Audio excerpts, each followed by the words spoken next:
Assalamualaikum warahmatullahi wabarakatuh. Baiklah, eh, berjumpa lagi pada mata kuliah asas hukum perikatan Islam. Untuk sebelum kita mulai materi, saya ingin melakukan evaluasi terhadap tugas yang kemarin. Jadi secara keseluruhan tugas kemarin itu yang paling pokok adalah memberikan pengajaran kepada kalian mengenai menulis yang tidak plagiat. Jadi menulis itu tidak hanya sekedar mengambil dari buku kemudian memasukkannya dalam makalah, tapi kita harus memahaminya dan kemudian menulisnya dengan bahasa kita sendiri. Software yang dianjurkan kemarin kurang lebih adalah software yang bersifat gratis. Artinya nilai ketepatannya itu tentu masih cukup tidak akurat gitu. Jadi meskipun kemarin ada yang 100% dan lain sebagainya, kalau dicek yang versi berbayar itu biasanya lebih dari itu, lebih dari 100% dan lain sebagainya. Baiklah, kita berlanjut pada materi yang ketiga, yakni asas hukum perikatan Islam.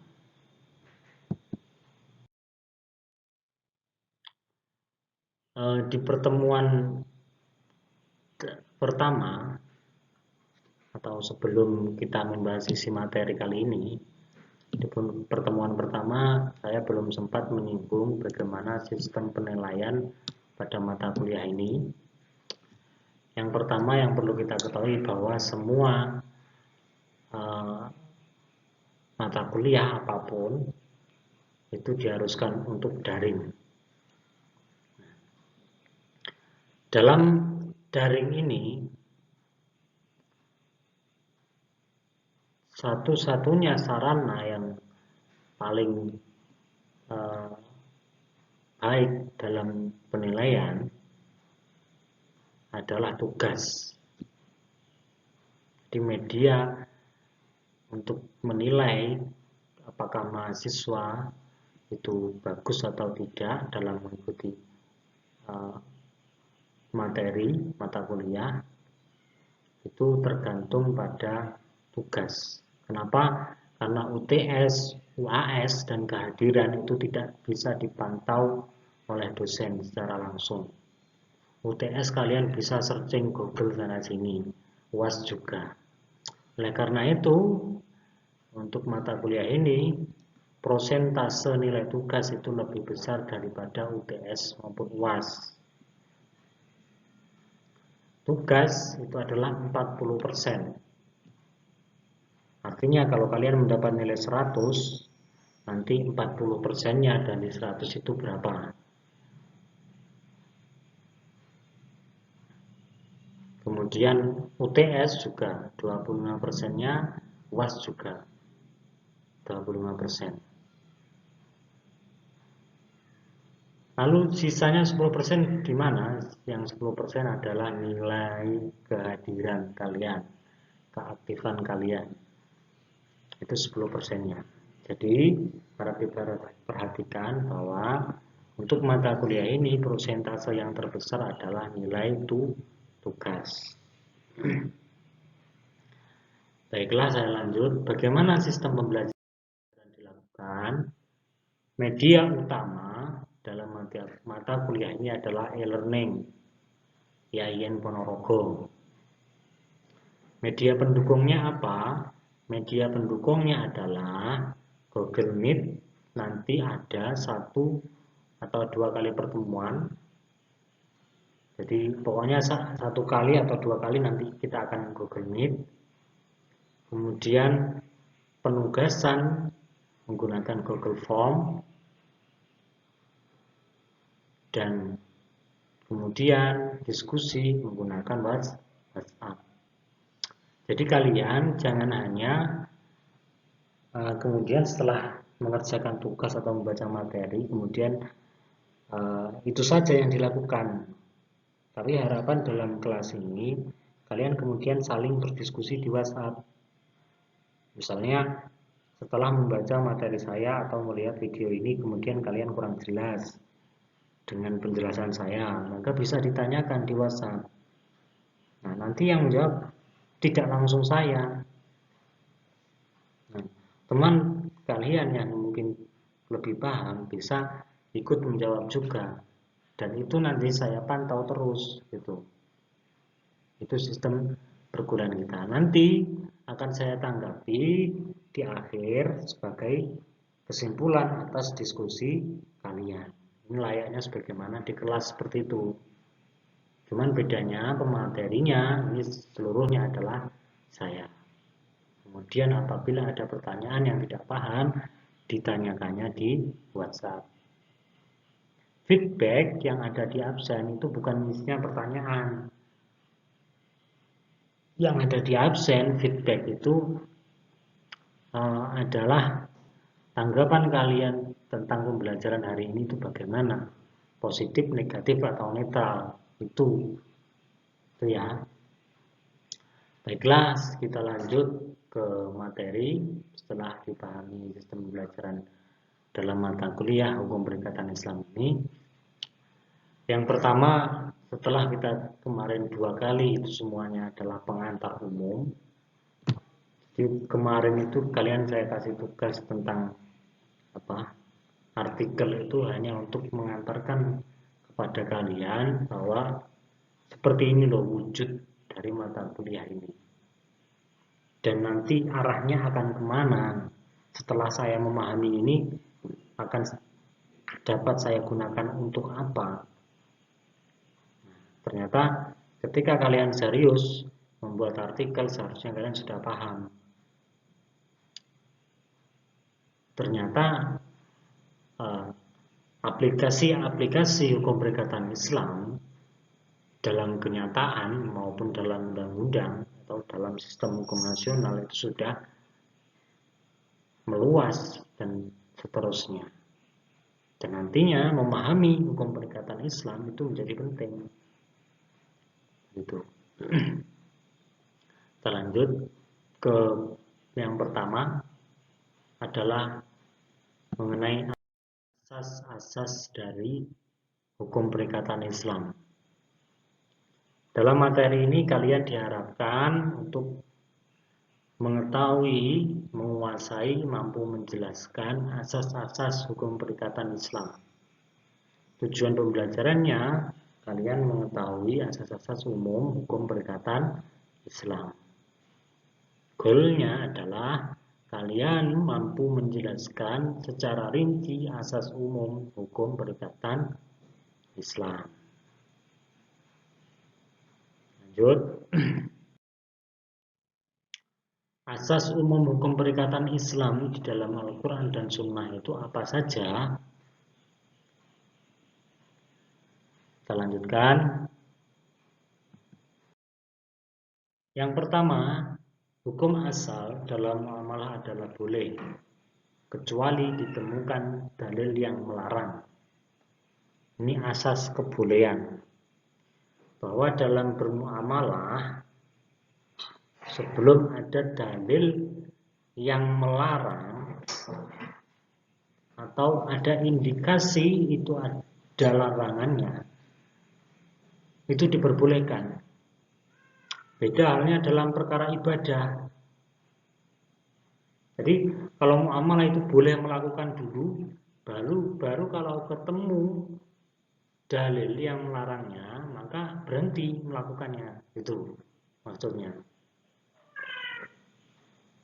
Beda halnya dalam ibadah. Kalau ibadah itu tidak boleh melakukan ibadah dulu sebelum menemukan dalil tentang tata cara ibadahnya. Jadi sebelum kalian mengerti tata cara sholat yang benar, itu pada dasarnya sholat kalian itu dilarang. Maksudnya bukan begitu ya. Gimana ya? Sebelum ada perintah untuk melakukan sholat, puasa, itu kalian dilarang untuk berpuasa sebenarnya. Gitu. Ketika kemudian sudah ada perintah tentang sholat dan puasa, kemudian diperbolehkan. Beda halnya dengan muamalah. Kalian boleh makan, boleh minum, kemudian boleh jual beli apapun. Lakukan dulu, baru nanti kalau ketemu dalil yang melarangnya, berarti itu hukumnya haram. Itu ya. Nah, ini kaidahnya kalau kalian pernah mendapat kaidah fikih, yaitu al-aslu fil muamalah al-ibahah hatta yadulat dalil ala tahrimiha. Ini merupakan dalil keharaman, kebolehan dari muamalah sebelum ada dalil yang melarangnya. Baiklah, saya lanjutkan. Yang kedua, asas yang kedua adalah kebebasan berkehendak, sukarela atau konsensus kesepakatan di antara dua belah pihak. Apa maksud dari asas ini? Bahwa setiap perikatan itu harus atas dasar persetujuan yang sifatnya timbal balik. Jadi tidak bisa hanya persetujuan satu pihak saja. Yang bilang ya saya setuju, kemudian pihak lain diam saja atau tidak setuju, maka itu belum terjadi yang namanya perikatan. Oleh karena itu persetujuannya sifatnya harus timbal balik. Ada ijab dan ada qabul itu.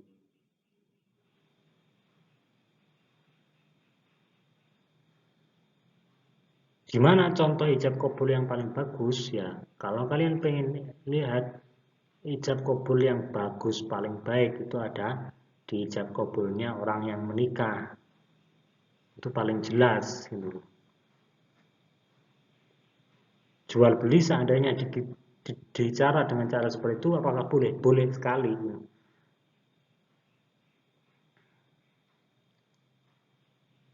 Namun kemudian ada perkembangan. Jadi kemudian kalau tanda tangan dan sebagainya itu bagaimana? Nah, itu berarti juga menunjukkan bentuk persetujuan. Persetujuan ini bisa bentuknya lisan, bisa tulisan. Atau dijual beli online, berarti persetujuannya berarti mengklik tombol setuju.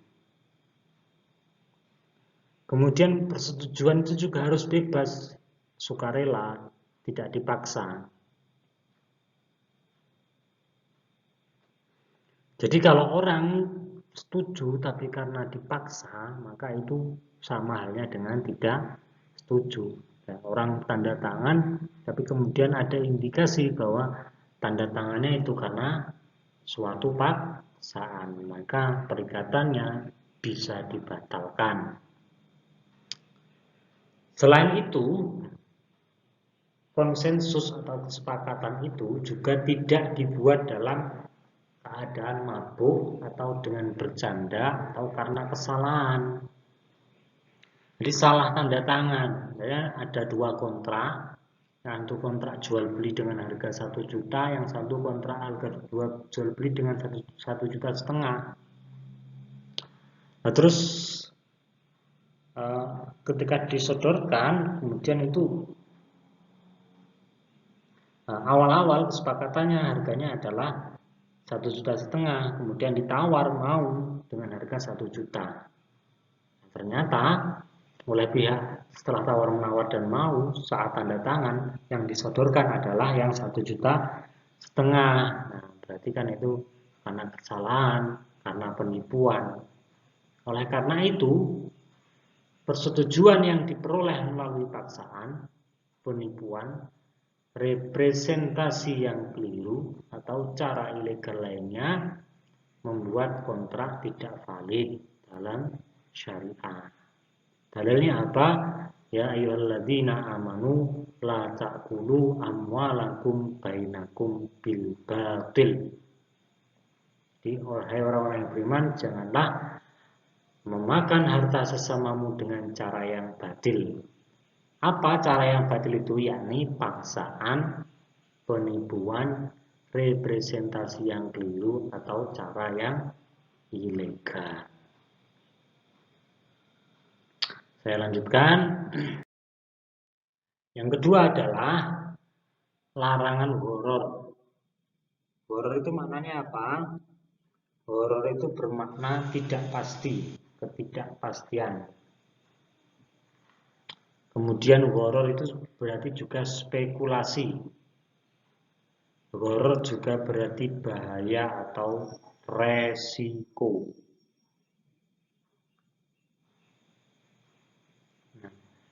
Kemudian, apa unsurnya horor? Unsurnya horor itu adalah suatu kejadian yang tidak diyakini oleh para pihak apakah peristiwa tersebut akan terjadi atau tidak. Jadi para pihak itu belum yakin sama sekali. Kira-kira peristiwa ini jadi atau tidak.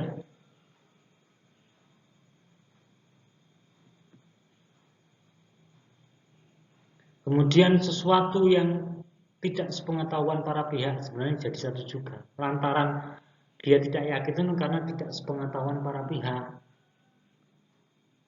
Kemudian juga unsur horor itu adalah sesuatu yang tidak diketahui apakah itu ada atau tidak.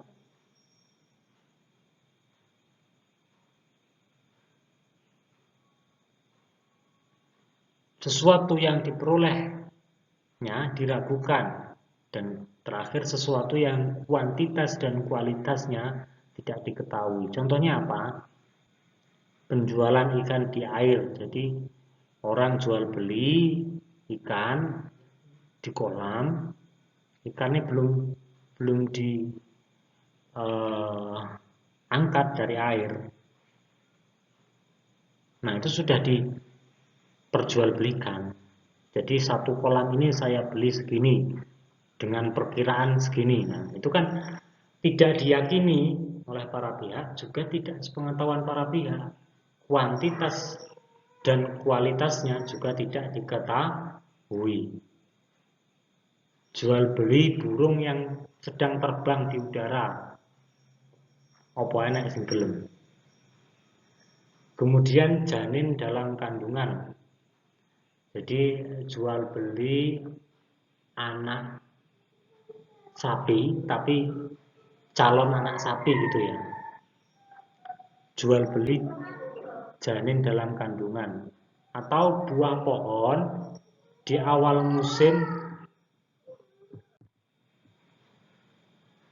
Jual beli buah pohon di awal musim ketika kualitasnya tidak dapat ditentukan. Jadi seawal-awal krono rebutan, barusan kan musim panen buah mangga.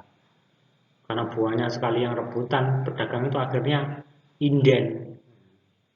Nah, sejak awal pohon itu diperjualbelikan dan dibayar. Itu namanya horor. Kemudian juga asas hukum perikatan Islam berikutnya adalah larangan riba. Jadi tidak boleh riba. Riba itu apa? Tambahan yang tidak didasarkan pada pertimbangan dalam pertukaran hutang dan sejenisnya.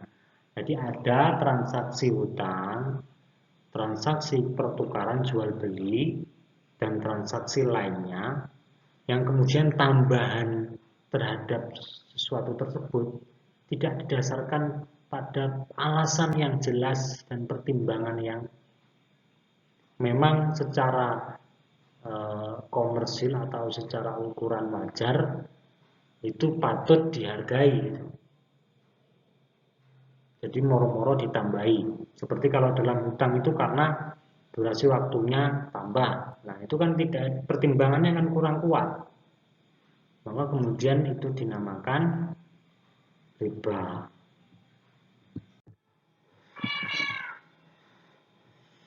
Baiklah, mari kita lanjutkan ke asas berikutnya. yakni larangan tidak mengandung unsur qimar perjudian atau maisir. Apa itu qimar? Qimar adalah memasukkan setiap bentuk keuntungan atau uang yang diperolehnya. Jadi memasukkan uang hanya bergantung pada keberuntungan dan kesempatan. Jelas ya, jadi judi. Kita pahami itu sebagai judi. Kemudian maisir secara harfiah berarti mendapatkan sesuatu terlalu mudah. Jadi maisir itu kan artinya mudah. Tanpa bekerja untuk itu.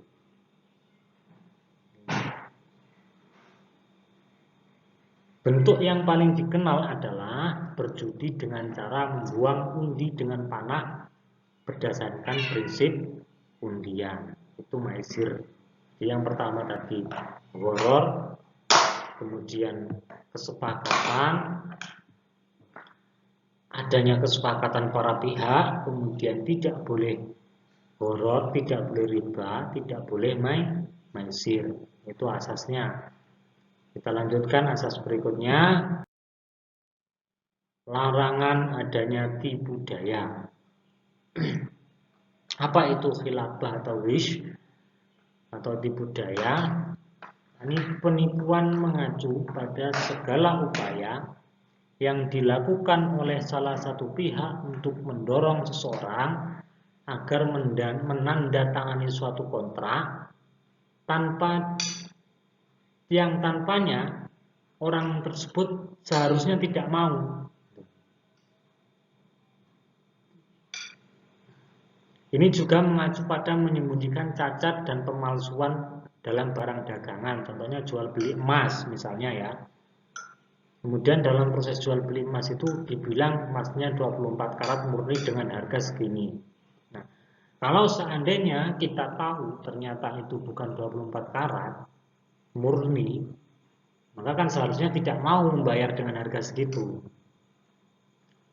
Nah, itu adalah bentuk penipuan. Yani segala upaya yang dilakukan oleh seorang agar orang lain itu mau melakukan kontrak terhadap barang yang seharusnya kalau tidak ditipu orang tersebut tidak mau. Contoh penipuan itu mencakup sebuah praktek, misalnya takaran yang dikurangi, timbangan palsu, kemudian penawaran palsu untuk menaikkan harga suatu barang. Nah, ini ada.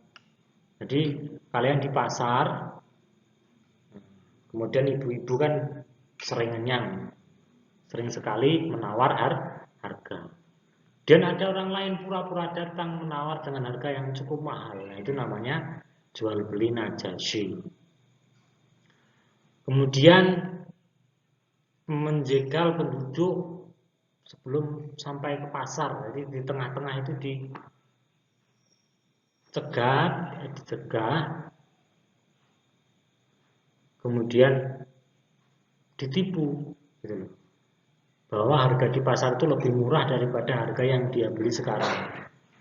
Sumpah palsu dan menyembunyikan cacat dalam penjualan.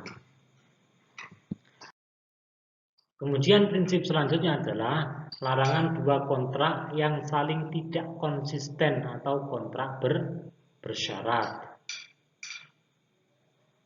Yani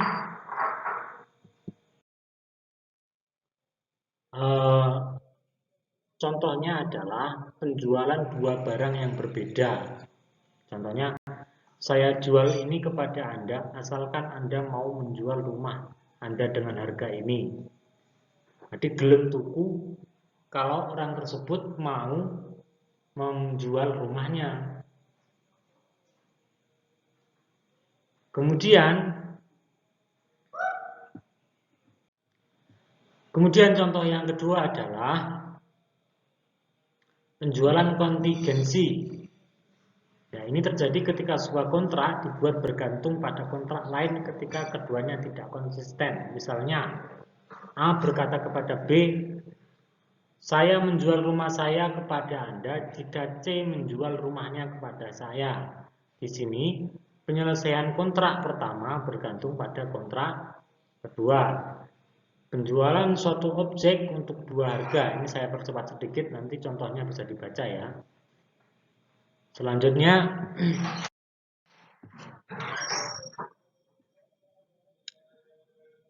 asas kesesuaian kontrak dengan maqasid syariah. Bahwa kontrak itu semuanya harus selaras dengan maqasid syariah. Apa itu maqasid syariah? Yakni hifdzuddin, perlindungan agama. Artinya, ketika melakukan kontrak itu agama seseorang itu tetap harus saling terlindungi. Selanjutnya, bahwa kontrak yang dijalankan itu juga harus melindungi jiwa seseorang. Jangan melakukan kontrak yang kemudian membahayakan jiwa. Kontrak juga harus melindungi akal, kontrak melindungi keturunan, kontrak melindungi harta. Ini panjang sekali kalau kita bahas ini nanti. Intinya kontrak itu harus sesuai dengan maqasid syariah. Nanti kita bisa bahas pada pertemuan-pertemuan lainnya. Kemudian bahwa dalam hukum perikatan Islam prinsipnya itu adalah profit dan loss sharing. Apa maksudnya? Jadi profit dan loss sharing itu bukan hanya bagi hasil, itu loh maksudnya. Profit dan loss sharing itu artinya bahwa prinsip ini menetapkan bahwa seorang itu boleh mendapatkan keuntungan ketika dia siap menanggung resiko kerugian, gitu. Jadi orang itu untung karena dia itu siap rugi. Mana ada kemudian penjual dalam rangka yang halal ya, itu yang tidak bakal rugi, artinya tidak ada resiko rugi.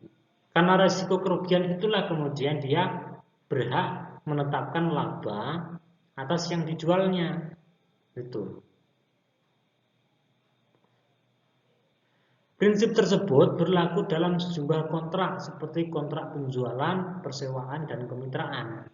Seorang pengusaha berhak untung dalam usahanya karena siap menanggung kerugian. Demikian pula, tuan tanah sebuah rumah berhak menyewakan rumahnya dalam kontrak sewa karena ia menanggung resiko kehancuran dan kerusakan rumah itu sendiri. Resiko ini membuatnya menjadi pemilik sah atas sewanya. Itu. Lanjutkan, semua transaksi pada dasarnya boleh. Ini sudah saya singgung di awal tadi.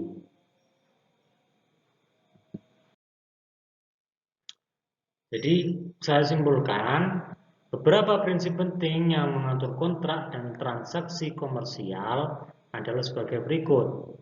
Kontrak tersebut harus dengan persetujuan bersama yang sifatnya bebas, tidak gharar, bukan termasuk kategori riba, tidak termasuk maisir, tidak ada unsur penipuan dan tipu daya, tidak ada dua kontrak dalam satu akad yang tidak konsisten, tidak bertentangan dengan tujuan syarak, profit dan loss sharing diperbolehkan oleh syarak asas kebolehan. Demikian pemaparan untuk materi asas hukum perikatan Islam. Silahkan dibandingkan dengan mata kuliah yang satunya hukum perikatan. Apabila ada yang ditanyakan, silahkan didiskusikan di grup WhatsApp. Sekian, terima kasih. Akhirul kalam. Wassalamualaikum warahmatullahi wabarakatuh.